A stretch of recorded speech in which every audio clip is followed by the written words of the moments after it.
নাও। ও দুনিয়ার মানুষ, মা বোনেরা, ও বৃদ্ধ বাবাজি, আপনার মতো কত বুড়ারা লাঠি হাতে নিয়ে মসজিদে গিয়ে এখনো 5 বেলার নামাজ আদায় করে, আপনারা কেন পারেন না? এই দুনিয়াতে আল্লাহর বড় দুশমন ফেরাউন। জানেননি ফেরাউনের স্ত্রীর নাম কি? আসিয়া। আল্লাহর কাছে আসিয়ার এত মূল্য, কিয়ামতের ময়দানে নবী বলেন জান্নাতে আমি আসিয়ার সাথে, আমি মুহাম্মদের সাথে বিয়া হয়ে যাবে। এত বড় বেঈমান ফেরাউনের ঘরে আসিয়া থাকিয়া কেমন ভাবে আল্লাহকে আপন বানায় নিলেন। যেই আসিয়ার জবানে ফেরাউন একদিন অগোচরে শুনে ফেললো আসিয়ার জবানে আল্লাহর জিকিরের আওয়াজ। ফেরাউন ডাক দিয়া, কে আসিয়া, কার নাম নিলা? বলে আমার রবের নাম। ফেরাউন বলে আমি তো মিশরের রব। বলে না, আমি তোমাকে রব মানি না। বলো কি? আমি তো রব। বলে না, তোমারে যিনি বানাইছেন তিনি আমার রব। ফেরাউন বুঝাবার চেষ্টা করলো। আসিয়া বলে সম্ভব না, আমার মালিকেরে ভুলতে পারবো না। আরে বলে গোপনে আমারে খোদা স্বীকার করো। আসিয়া ডাক দিয়ে কয়, রে ফেরাউন, মিশরের মানুষ উল্টা পাল্টা করে, তোমার অগোচরে তুমি দেখো না, কিন্তু আমার মাওলা এমন দয়ার মালিক, আমার আল্লাহকে ফাঁকি দিয়া গোপনে কোনো অন্যায় করা যাবে না। আমি আমার আল্লাহকে আপন বানায় নিলাম, ওই আল্লাহর বিরোধিতায় আমি যেতে পারবো না। যে রব আমার হায়াতের মালিক, যেই রব আমার মউত দেওয়ার মালিক। ফেরাউন দেখে সোজা কথায় হয় না। এবার আসিয়াকে ভয় দেখানো শুরু করলো, তোমারে ঘুমাইতে দেওয়া হবে না, আসিয়ার বিছানা আলাদা করে দাও, খানা বন্ধ করে দাও। এবার কষ্ট শুরু।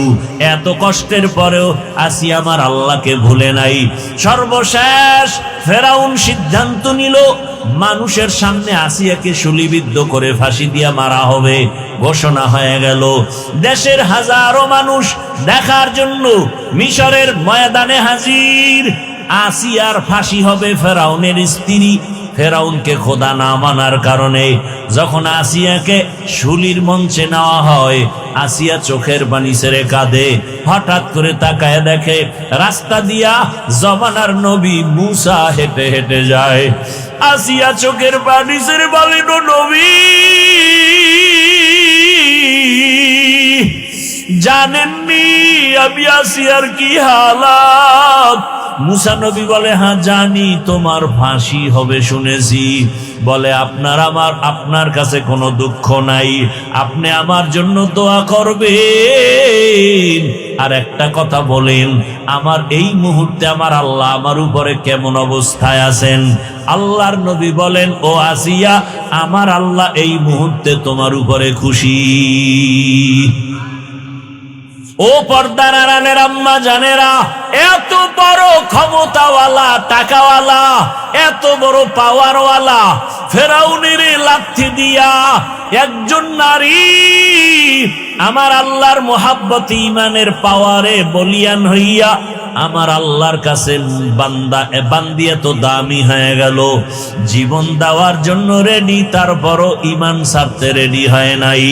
ও আম্মা জানেরা, এখনো সময় আছে আসিয়ার মতো আল্লাহর উপরে তওবা করেন, যে মরিয়া গেলে জীবনে হাতের দ্বারা গুনাহ করব না, যারা গুনাহ করে তাদেরকেও সাপোর্ট করব না ইনশাআল্লাহ।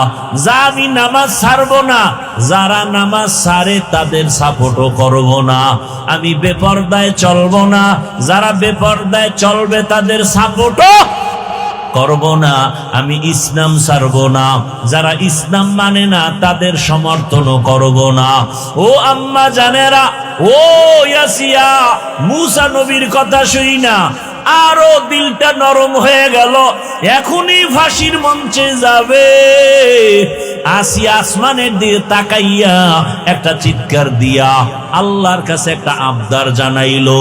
ক্বালাত রব্বি বিনিলি ইনদাকা বাইতান ফিল জান্নাহ। কোরআনের আয়াত। আল্লাহর কাছে কান্না করে বলে, হে মালিক, তুমি জানো দুনিয়াতে এত ক্ষমতা, টাকা, কিন্তু আমি আসি এত বড় ফেরাউন ক্ষমতাওয়ালার ঘরে থাকিয়া আমারে ঘুমানোর বিছানাও দেয় নাই, এত বড় পাওয়ারওয়ালা রাজার ঘরে থাকিয়া আমারে খানায় কষ্ট দিয়েছে, থাকার জায়গা দেয় নাই। বিদায় বেলা মালিক তোমার কাছে আমার একটা আবদার, জান্নাতে তোমার পাশে একটা আমার জন্য ঘর বানাইয়া দিও। আসিয়া দোয়া করা মাত্র এইবার মোনাজাত শেষ করিয়া ফাঁসির মঞ্চে যাবে। আসিয়ার কান্না শেষ, হাসিতে হাসতে হাসতে যাচ্ছে।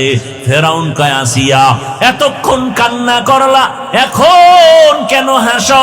আসিয়া কয়, ও বেঈমান ফেরাউন, তুমি জানো না আমার মালিক আমাকে নেওয়ার জন্য, আমার রুহটা নেওয়ার জন্য ফেরেশতা পাঠাইছে।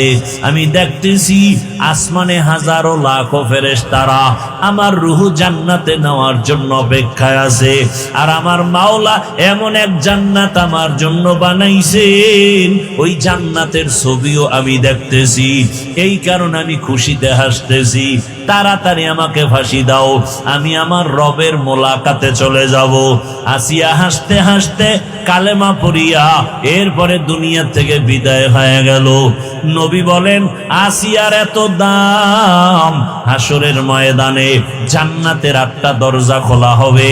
4 জন নারীকে সব জান্নাতের দরজা দিয়া দারওয়ান ফেরেশতারা ডাকবে, তোমাদের হিসাব নাই, আসো জান্নাতের দরজা খোলা, আসো। ওই 4 নারীকে ডাকবে, এর মধ্যে একজন হলেন আম্মা জান খাদিজা রাদিয়াল্লাহু আনহা, আর একজন নবীর কলিজা ফাতেমা রাদিয়াল্লাহু আনহা। এইভাবে আল্লাহ ডাকবেন। আল্লাহ আসিয়ারও ডাকার ব্যবস্থা করবেন। ও পর্দার আড়ালের মা, ইমানদার হইছে মুসিবতে পড়ে না, এটা কোনো ইতিহাস নাই। ইমানদারের জন্যই পরীক্ষা, মুসিবত। ও আল্লাহর বান্দারা, এখনো সময় আছে, তওবা করে নেন।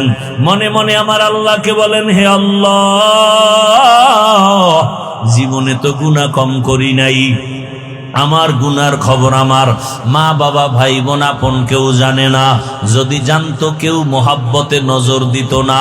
ও আল্লাহ, আপনি জানেন। এরপরও রাগ করিয়া খানা বন্ধ করেন নাই, বাতাস বন্ধ করেন নাই, পানি বন্ধ করেন নাই।